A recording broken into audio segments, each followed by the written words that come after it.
So much for thawed relations with Iran. The nation's supreme leader just slammed the United States, saying we're still hostile and its citizens should not trust its old enemy. Ayatollah Ali Khamenei spoke at a televised event this weekend, saying American policies since the nuclear deal have undermined the benefits of sanctions relief.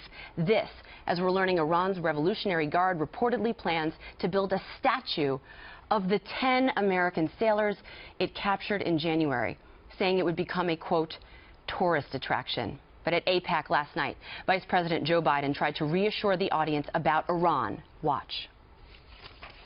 Watching Iran like a hawk.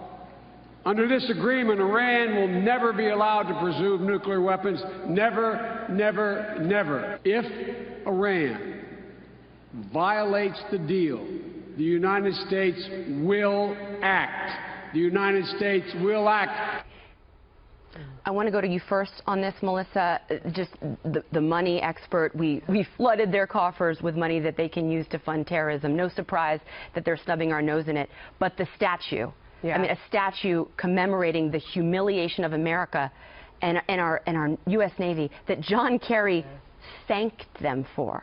The statue really sticking it to us. I mean, you hear people in the background on that one not really applauding. They understand better than anyone that Iran really got the better of this. And when we talk about the money, you know, it's not the money that's, quote, being returned to them that was held in abeyance. They've opened up this incredible market where there are so many customers, where Apple is going to flood in, where companies are coming in. The only leverage that we really had on Iran was the fact that they didn't have their coffers full. Now that makes them really the de facto hegemon of the region. I worry about that. I know, Kennedy, you think that you know, enriches the people of the country and helps them rise up.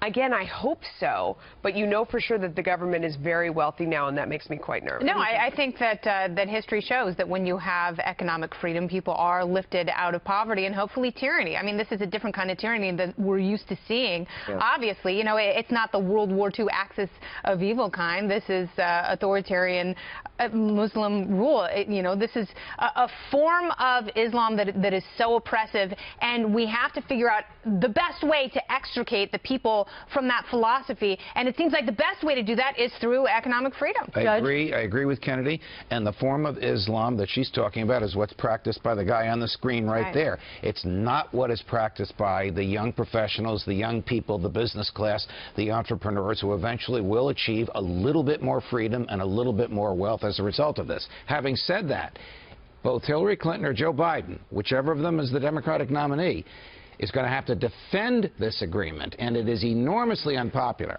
I like it. Kennedy likes it for the reasons we've articulated.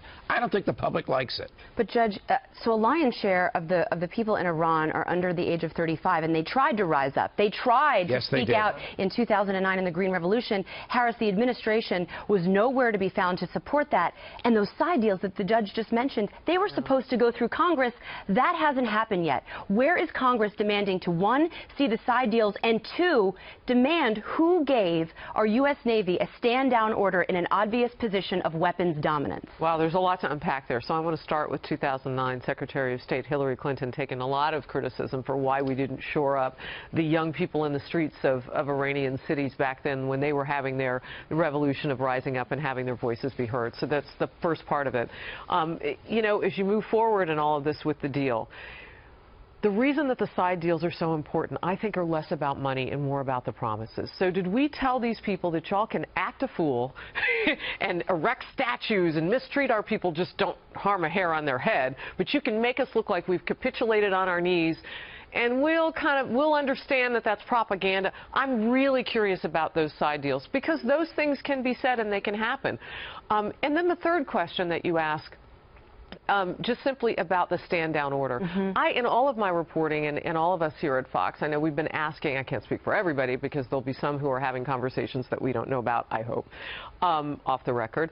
But in the reporting that I've seen and that I've done myself, it's been impossible to try to get to the nugget of how our men ended up on their knees. We do know they had weapons on that ship. We do know that they did not have weapons at their side as they're up in that posture. What happened in those moments of time, I think, are questions that we still need to answer, and it's a fair question. 100%. And we need to get there. 100%. McCain was going to subpoena those sailors, and I wish that someone in Congress, McCain or otherwise, would follow through on that.